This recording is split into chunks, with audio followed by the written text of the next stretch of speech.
우리 하나님의 말씀 대면하겠습니다. 누가복음 22장 19절에서 20절에 있는 말씀, 자, 우리 앞에 참고하시고 우리 다 같이 읽도록 하겠습니다. 자, 읽겠습니다. 또 떡을 가져 감사 기도하시고 떼어 그들에게 주시며 이르시되 이것은 너희를 위하여 주는 내 몸이라. 너희가 이를 행하여 나를 기념하라 하시고 저녁 먹은 후에 한도와 같이 하여 이르시되 이 잔은 내 피로 세우는 새 언약이니 곧 너희를 위하여 맺는 것이니라. 아멘. 예수님께서 새 언약을 말씀하셨습니다. 그리고 이 새 언약은 성삼위 하나님께서 맺으신 언약이다, 이렇게 말씀을 드렸습니다. 옛 언약은 여호와께서 사람과 맺은 언약인데 새 언약은 성삼위 하나님께서 맺으신 언약이다. 그리고 이 새 언약은 천상에서 모든 것을 창조하시기 전에 삼위 하나님께서 맺으셨다. 그러니까 인간이 범죄하는 것을 미리 아시고 그 인간을 사랑하셔서 그 인간을 구원하시기 위한 모든 계획을 다 작정하시고 그리고 창조하셨다, 이렇게 말씀하고 나눌 수가 있습니다. 그리고 제가 이제 지난 시간까지 이 성삼위 하나님께서 언약을 맺으실 때 성자 하나님께서 중보자가 되셨다, 이렇게 말씀을 드렸습니다. 히브리서 8장 6절에 있는 말씀에 보면, 자, 읽겠습니다. 빨간 글씨 이제 읽겠습니다. 이제 그는 더 아름다운 직분을 얻으셨으니 그는 더 좋은 약속으로 세우신 더 좋은 언약의 중보자시라. 중보자로 세움을 받았어요. 정말 그런데 더 아름다운, 더 좋은, 저런 단어가 뭐냐면 완벽한, 완전한, 이제 그러한 뜻을 이제 가지고 있습니다. 그 우리나라 국어에도 아름다움은 뭐냐? 완벽했을 때 아름다움이다. 그래서 아름다움 속에는 완벽한이라고 하는 단어의 뜻을 가지고 있다. 완벽하고 안전하였을 때 아름다웠고 좋은 것이다. 좋은 것은 뭐냐? 아름다우고 그리고 더 완벽하였을 때 좋은 것이다. 그래서 이 새 언약은 정말 완벽한, 완전한 언약이다. 그리고 그 언약에서 예수님께서, 성자 하나님께서 중보자로 세우셨다 하는 것입니다. 그리고 이제 더 좋은이라고 하는 단어 속에서는 옛 언약은, 그러니까 구약은 여호와 하나님께서 모세를 통하여 이스라엘 자손들에게 약속해 주셨을 때 가나안 땅, 젖과 꿀이 흐르는 가나안 땅으로 내가 너희들을 인도하여 드리겠다. 그러면서 약속을 주시면서 명령을 하셨거든요. 그런데 저 새 언약에서는 이 땅의 삶 속에서뿐만 아니라 저 천상으로 우리를 인도하여 것이다, 저 천국으로 우리를 인도하여 주실 것이라고 하는 그 약속을 통하여서 또한 우리들에게 하나님께서 말씀을 주셨습니다. 자, 그런데 성자 하나님께서 중보자가 되시기 위하여서 저는 중보자로 세우심을 받은 건데, 받았다 이렇게 성경에서 표현했는데, 저는 성자 하나님이 자원하셨다. 성자 하나님께서 성부 하나님께 내가 중보자가 될 터니, 저 인간들의 중보자가 될 터니 세우자, 이렇게 자원하셨을 것 같아요. 왜냐고 하면 중보자가 되기 위해서는 낮아져야 되었습니다. 그래서 저는 이렇게 표현합니다. 성자 하나님께서 천상에서부터 낮아지셨다. 천상에서부터 낮아지셨는데 그 낮아지심이 뭐냐? 하나님의 아들이 되셨다. 저는 이 말씀을 묵상하면서 생각해 보았어요. 내가 네 아들 될게. 가능합니까? 장로들, 내가 네 아들 될게. 안수 집사들, 권사들, 이게 가능해요? 동급에서.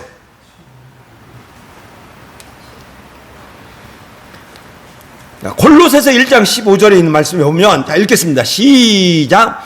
그는 보이지 아니하는 하나님의 형상이요 모든 피조물보다 먼저 나신 자니. 성자 하나님을 표현할 때 모든 피조물보다 먼저 나셨대. 지음을 받았다는 거예요. 그러니까 저 말씀 속에는 천상에서부터 이 성자 하나님께서 뭔가 다르게 되셨다. 다르게 되셨다. 그러니까 성자 하나님께서 모든 것을 포기하시고 뭔가 어떤 변화가 있었다. 그것을 그 어렴풋이 우리들에게 보이고, 아니 어떻게 보면 확실하게 우리들에게 보여주는 말씀이 있는데, 그게 이제 빌립보서 2장 5절이라는 말입니다. 자, 읽겠습니다. 시작. 그는 근본 하나님의 본체시나 하나님과 동등됨을 취할 것으로 여기지 아니하시고 오히려 자기를 비워 종의 형체를 가지사 사람들과 같이 되셨고. 성자 하나님은 다른 하나님과 동등해요. 그는 근본 하나님의 본체, 그리고 다른 하나님과 동등해. 그런데 저것을 포기를 해요. 자기의 권리를 포기를 합니다. 이게 사랑의 시작이 여기서부터 시작이 돼요. 자기 권리를 포기하는 거예요. 그리고 자기 권리를 취할 것으로 여기지 아니하시고 자기의 권리를 포기하시고 오히려 자기를 비웠다고 하는 것은 자기를 상대방에게 다 맡겨버렸다는 겁니다. 야, 그래, 너 네 마음대로 나 생각해. 네가 나를 종으로 하든 네가 나를 무엇으로 하든 나 다 거기에 내가 따를게, 이 말이에요. 자기를 비워. 그리고 종의 형체를 가지사 종이 되었다는 거. 당신이 무슨 말을 하든 내가 다 듣겠습니다. 당신이 무슨 것을 시키든 내가 다 하겠습니다. 그리고 결국 사람이 되신다는 거죠. 이렇게 놓는데, 이제 그 새 언약을 말씀을 하실 때에 이제 저렇게 묻는데, 그래서 사람이 되셨는데 중보자로서 그리스도의 직분을 받았습니다. 저게 중보자예요. 중보자로서 그리스도의 직분을 받았습니다. 그러니까 예수님이 그리스도다라고 하는 것은 직분자예요. 그러니까 직분자인데, 직분인데, 저 뭐냐면 왕의 직분이 있고 대제사장의 직분이 있고 선지자의 직분이 있어요. 그러니까 그리스도라고 하는 단어 속에는 저 세 가지의 직분이 다 담겨져 있다 하는 것을 보여주고 있습니다. 그래서 그 중보자로서의 그 사명을 감당하기 위해서 저 세 직분을 이제 가지고 이제 인도하는데, 저것을 위하여서 예수님께서 사람이 되십니다. 성령으로 잉태되어 사람이 되셨다고 했는데, 예수가 되셨다고 했는데, 이건 성령의 잉태는 무슨 기적을 보여주기 위한 하나님의 섭리가 아니에요.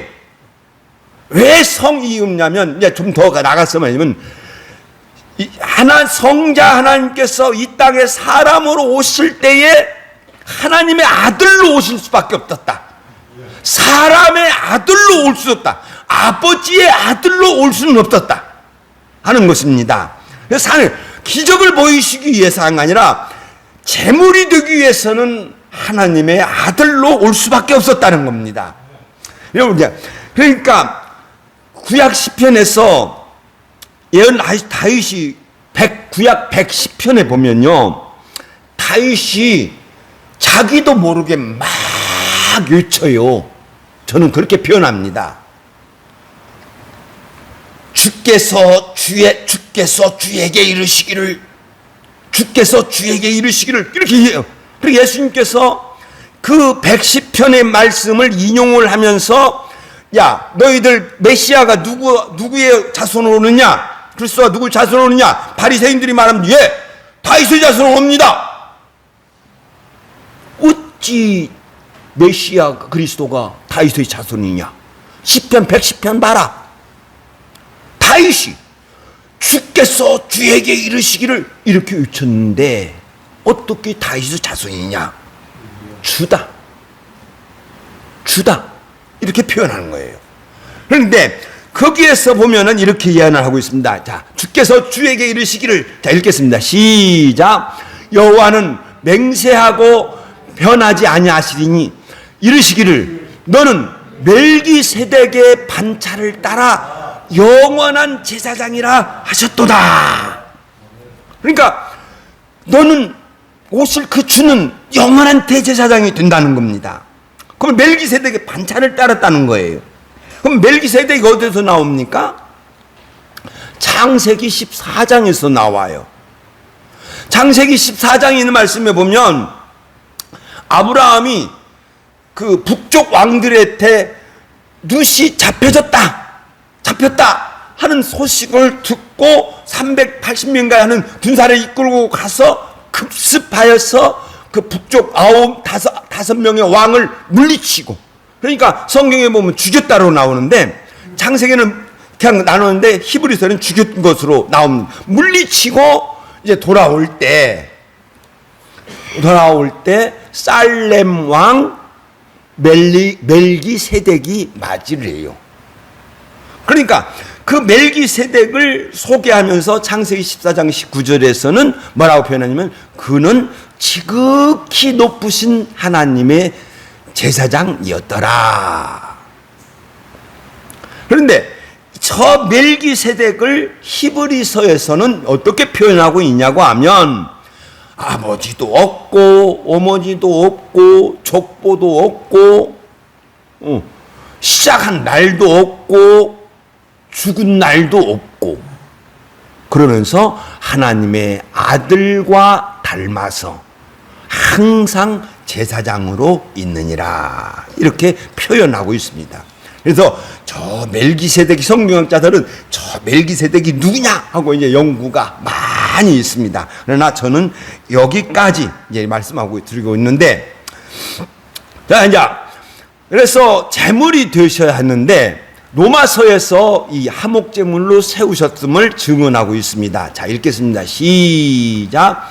이 예수를 하나님이 그의 피로써 믿음으로 말미암는 화목제물로 세우셨으니, 그러니까 예수님은 제사장이면서 제물이에요. 제물. 그러니까 예수님이 성령으로 잉태하여서 사람이 되셨다고 하셨는데, 그건 뭐냐고 하면 인간은 죄인이라는 거죠. 로마서 3장에서 이제 저 말씀이 나오기 전에 로마서 3장에서 계속 강조하고 있는 뭐냐면 유대인이나 헬라인이나 다 죄 아래에 있다. 유대인이나 헬라인이나, 그러니까 사람은 다 죄인이다. 의인은 없나니 하나도 없다. 하나도 없다. 그러면서 자, 읽겠습니다. 자, 처음부터 읽겠습니다. 시작. 유대인이나 헬라인이나 다 죄 아래에 있다. 의인은 없나니 하나도 없다. 모든 사람이 죄를 범하였음에 하나님의 영광에 이르지 못하였더니, 그렇죠? 모든 사람 다 죄를 버려봤다. 구원받을 수 없다. 성경은 저렇게 이야기를 합니다. 성경은 모든 사람이 죄인이다. 그리고 모든 사람이 죄인이기 때문에 죄인이 죄인을 구원할 수 없다. 할렐루야! 할렐루야! 죄인이 죄인을 구원할 수 없다. 이렇게 증언하고 있습니다.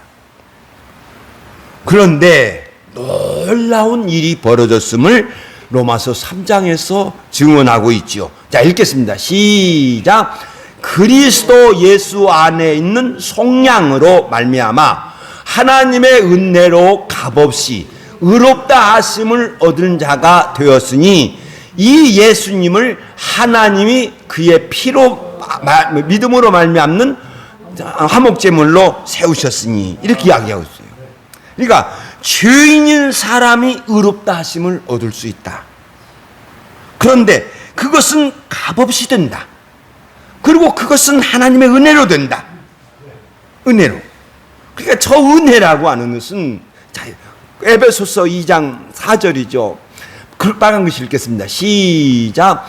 긍휼이 풍성하신 하나님이 우리를 사랑하신 큰 사랑을 인하여 하나님이 우리를 사랑하셨다. 그리고 우리를 불쌍히 여기시고 우리를 사랑하셨어. 그 사랑을 인하여 우리가 구원을 그리스도 예수 안에 있는 구속으로 구원을 받았다 하는 것을 말씀하고 있습니다. 그리스도 예수 안에 있는 구속. 저 구속이라고 하는 단어가 뭐가 있냐면 값을 주고 사다라는 거예요. 값을 주고 사다. 그러니까 성경에서 그 사도행전 13장에 했죠. 피값으로 샀다는 거죠. 피값으로 산 교회라고 하는 거예요. 그리스도 예수 피값으로 산 교회. 그러니까 피값으로 샀다 하는 겁니다. 그러니까 그러면은 성경학자들이 그러면은 저 피값을 누구한테 주었지? 성부 하나님에게 주었을까? 아니면 마귀에게 주었을까? 막 이렇게 이제 이야기를 해요. 속량했다고 하니까 값을 주고 샀다고 그러니까. 그런데 저는 이렇게 이해를 해요. 샀다.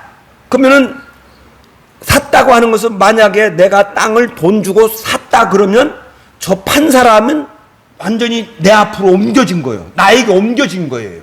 그렇죠. 그와 같이 샀다고 하는 것은 완전히 하나님의 것이 되었다. 완전히 예수님의 것이 되었다 하는 것을 표현하기 위해서 우리들의 구원을 또한 이렇게 속량으로 표현하여 구속으로 이제 표현하였다 하는 것을 이제 봅니다. 그런데 예수님으로 말미암은 믿음으로 말미암는 이 구원이 분명입니다. 자, 읽겠습니다. 시작. 이 예수를 하나님이 그의 피로써 믿음으로 말미암는 화목제물로 세우셨다. 그리고 이제 저것이 이제 믿음으로 말미암죠. 저 화목제물입니다. 그래서 예수님께서 이제 구원은 예수를 아니고 십자가의 죽음은 약속의 죽음이에요. 그러니까 이 언약을 통해서 예수의 십자가를 보았을 때, 이 예수의 죽음은 하나님 앞에서 약속을 지키기 위한 죽음이다 하는 거예요. 그러니까 언약을 통해서 예수의 탄생하심과 십자가의 죽으심을 볼 때 이게 이해가 되어지지 그냥 이해가 안 되어지는 겁니다. 그래서 예수님의 죽음은 이제 약속의 죽음, 언약의 이제 죽음이라고 하는 것입니다. 그래서 이 언약의 죽음, 약속의 죽음, 결국 순종의 죽음인데, 다시 한번 이제 이 빌립보서 2장 5절 말씀을 다시 한번 보는데, 자기를 낮추시고 죽기까지 복종하셨으니 곧 십자가의 죽음이라. 하나님에게 끝까지 복제하셨죠. 그리고 저 끝까지 복종하셔서 십자가에서 죽으셔서 이제 하나님 앞에 씁니다. 자, 읽겠습니다. 시작. 자기 피로 영원한 속죄를 이루사 성소에 들어가셨느니라. 그러니까 자기 피를 가지시고 하나님 앞에 들어가셨어요. 성경은 자, 여기 이제 이것만 하고 마치겠습니다. 성경은 이 과정을 자세하게 소개하고 있습니다. 그것이 이제 히브리서 5장 7절에서 9절에 있는 말씀인데, 제가 그 말씀을 하나로 다 넣기 위해서 조그만하게 써서라도 내가 다 넣어봤습니다. 보이시죠? 보이시죠? 안 보이시면 히브리서 5장 7절 찾아서 읽겠습니다. 자, 읽겠습니다. 시작. 그는 육체에 계실 때에 자기를 죽음에서 능히 구원하실 이에게 통곡과 눈물로 간구와 소원을 올렸고 그의 경건하심으로 말미암아 들으심을 얻었느니라. 그가 아들이시면서도 받으신 고난으로 순종함을 배워서 온전하게 되셨은즉 자기에게 순종하는 자에게 영원한 구원의 근원이 되시고. 자, 짧게 저렇게 표현하고 있는데,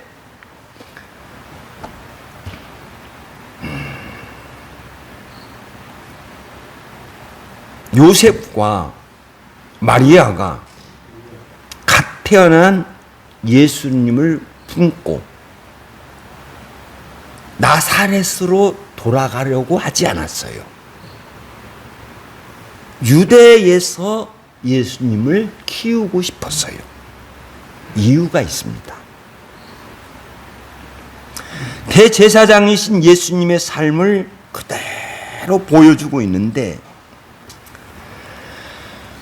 예수님께서 결국 자기에게 순종하는 자에게 영원한 구원의 근원이 되시려고 이제 하나님의 성수 앞에 섰습니다. 그런데 저 말씀에 보면 고난으로 순종함을 배워서, 고난으로 순종함을 배워서 영원한 군. 그리고 이제 이 말씀 속에서 육체에 계실 때에, 그리고 하나님의 아들이시라도, 저 단어가 킵니다. 육체로 계실 때.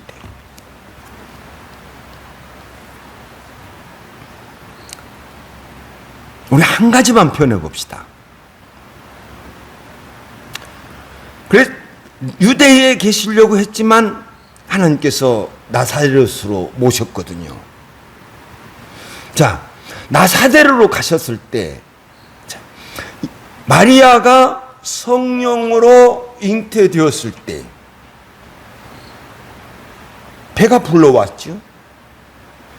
사람들은 알 겁니다. 여자들은 알 거예요. 마리아가 임신했다는 걸. 그리고 그것이 요셉의 귀에 들어왔을 때 요셉도 가만히 끊으려고 했어요. 그러면 마리아가 임신했을 때 동네 사람들이 뭐라고 했을까요? 동네 사람들이. 그러니까 성령 하나님께서 요셉에게 나타나셔서 그 마리아에게서 되어진 일을 깨닫게 해주셨을 때 이제 이 요셉도 받아들였습니다. 그리고 요셉도 받아들이고 유대에서 살려고 했습니다. 저 아버지가 누구요?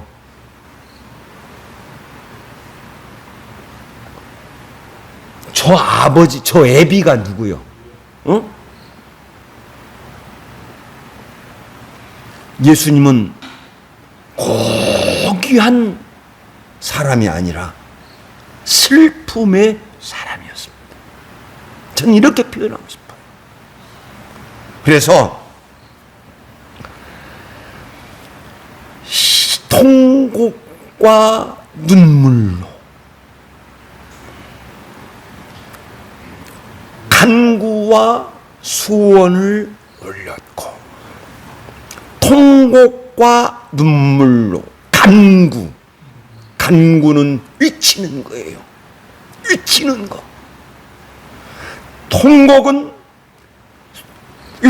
소리치는 거죠. 울부짖는 거죠. 울부짖음. 분해서 울부짖고 억울해서 울부짖고 이 죄 많은 세상 살아가려고 할 때, 제가 지난 주간에 신학교 동창인 목사님을 한 분 만난 적이 있습니다. 그 동창이 저한테 이 목사 나와, 동창회 모임에 나오라는 거예요. 나 안 나가요. 왜? 사람에게 시달리기 싫어서 안 나가요. 세상은 희귀 질투가 있습니다.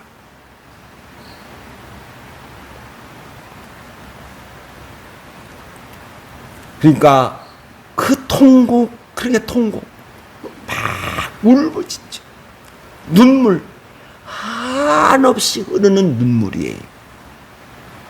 그냥 주저앉아서 한없이 우는 거예요. 그러니까 한없이 울다가 하나님 앞에 기도가 나오고, 막 울부짖다가 하나님 앞에 소원이 나가는 거예요. 저 삶, 예수님의 삶을 저렇게 딱 기록하고 있습니다. 하나님의 아들이시더라도 예수님께서 겟세마네 동산에 가셨을 때 대제사장의 군사들이 예수님을 잡으러 왔지요. 예수님을 잡으러 왔을 때 베드로가 그 군사들을 향하여 칼을 빼고 말고의 귀를 자르었죠. 예수님께서 칼을 꽂으라, 칼집에 꽂으라 하면서 말고의 귀를 다시 붙여주시면서 베드로에게 이야기를 했습니다. 내가 하나님께 아뢰어서 12영도 더 되는 천사를 보내시게 할 수 없느냐?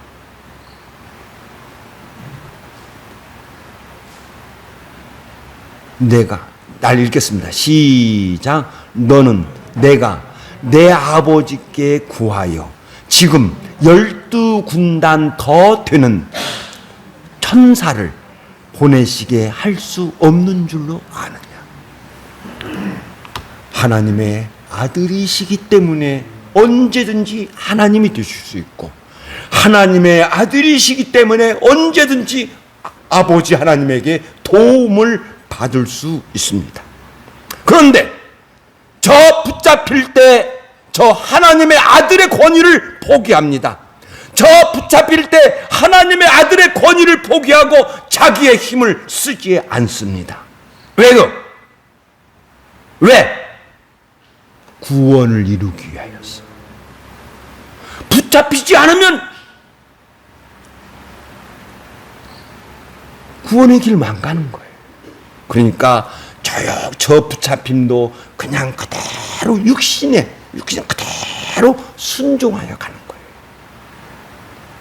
그러니까 하나님의 이 성자 하나님께서 우리들에게 사랑을 말씀하실 때, 요한복음 13장 31절에서 사랑을 말씀하실 때 뭐라고 말씀하셨어요? 너희끼리 서로 사랑하라. 내가 너희를 사랑한 것 같이 서로 사랑하라. 성자 하나님께서 우리를 향한 그 큰 사랑 배울 수 없습니다. 예수님은 모든 것을 참고 저렇게 심한 통곡과 눈물을 가지면서 살아간 줄로, 중보자의 길을 가신 줄로 믿습니다. 저렇게 해서 자기 피로 자기를 죽음에서 능히 구원하신 이에게 심한 통곡과 눈물로 간구와 소원을 올렸고, 받으신 고난으로 순종을 배워서 하나님 앞에 나갔습니다. 자, 맞습니다. 자기 피로 영원한 속죄를 이루사 성소에 들어가셨느니라. 자, 저 성소에 들어가셨을 때 우리 아버지 하나님, 심판자 하나님, 그 하나님께서 저 예수의 피를 어떻게 보셨을까요? 받으셨습니다. 우리의 피를 받으시고 들어가서 이제 이렇게만 오지. 자, 읽겠습니다. 시작. 자기 피로 영원한 속죄를 이루사 성소에 들어가셨느니라. 오직 그리스도는 피를 위하여 한 영원한 제사를 드리시고 하나님 우편에 앉으사, 하나님 우편에 앉으셨다고 하는 것은 예수님께서 행하신 모든 것을 하나님이 받으신 줄로 믿습니다. 우리는 이렇게 되죠. 자, 읽겠습니다. 시작.